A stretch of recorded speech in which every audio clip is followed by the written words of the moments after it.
Hello दोस्तों, स्वागत है आपका आज की इस नई वीडियो में। आप देख रहे हैं आपका अपना यूट्यूब चैनल स्टडी फाइव। तो दोस्तों, आज की इस वीडियो में आपको कक्षा 12वीं त्रैमासिक परीक्षा 2022-23 विषय लेखाशास्त्र।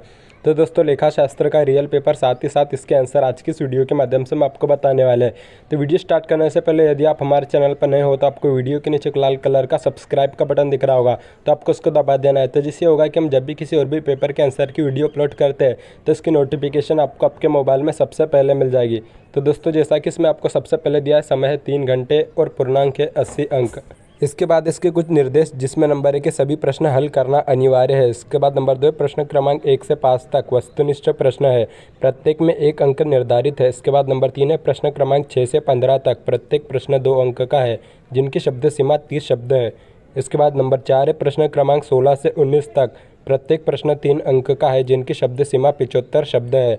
इसके बाद है नंबर 5 प्रश्न क्रमांक 20 से 23 तक, प्रत्येक प्रश्न 4 अंक का है, जिनकी शब्द सीमा 75 शब्द है।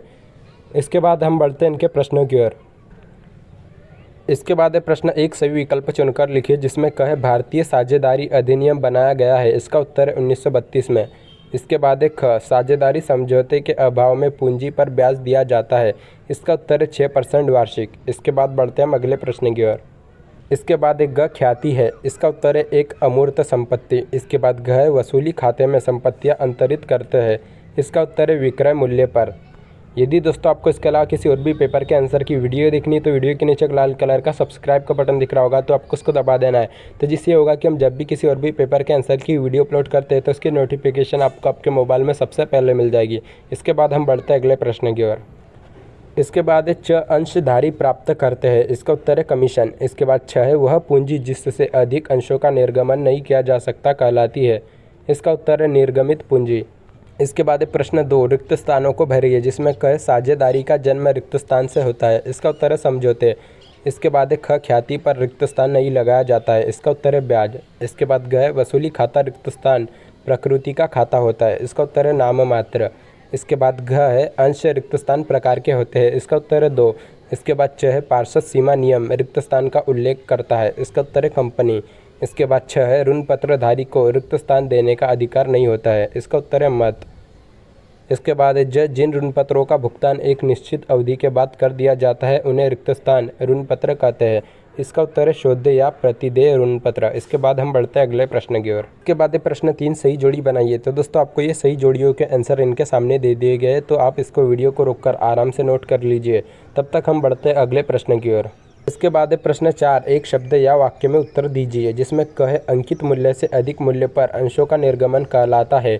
इसका उत्तर है अधिमूल्य पर निर्गमन। इसके बाद ख है अंशधारी को जो प्रमाण पत्र दिया जाता है उसे कहते हैं। इसका उत्तर है आवंटन पत्र। इसके बाद ग है वसूली खाता कब बनाया जाता है। इसका उत्तर है जब किसी साझेदारी फर्म का विघटन किया जाता है। इसके बाद घ है फर्म में कौन साझेदार होता है। इसका उत्तर है कम से कम 2 व्यक्ति। इसके बाद च है ख्याति के मूल्यांकन का आधार क्या है। इसका उत्तर है औसत लाभ। इसके बाद छ है त्याग अनुपात की गणना क्यों आवश्यक है। इसका उत्तर है क्योंकि त्याग अनुपात से पुराने साझेदारों का लाभ अनुपात कम हो जाता है। इसके बाद है ज। इसके बाद हम बढ़ते हैं अगले प्रश्न की ओर। इसके बाद है प्रश्न 5 सत्य सत्य बताइए, जिसमें क है साझेदारी में पूंजी लगाना अनिवार्य शर्त होती है। इसका उत्तर है सत्य। इसके बाद है ख ख्याति पर हाथ नहीं लगाया जाता है। इसका उत्तर है सत्य।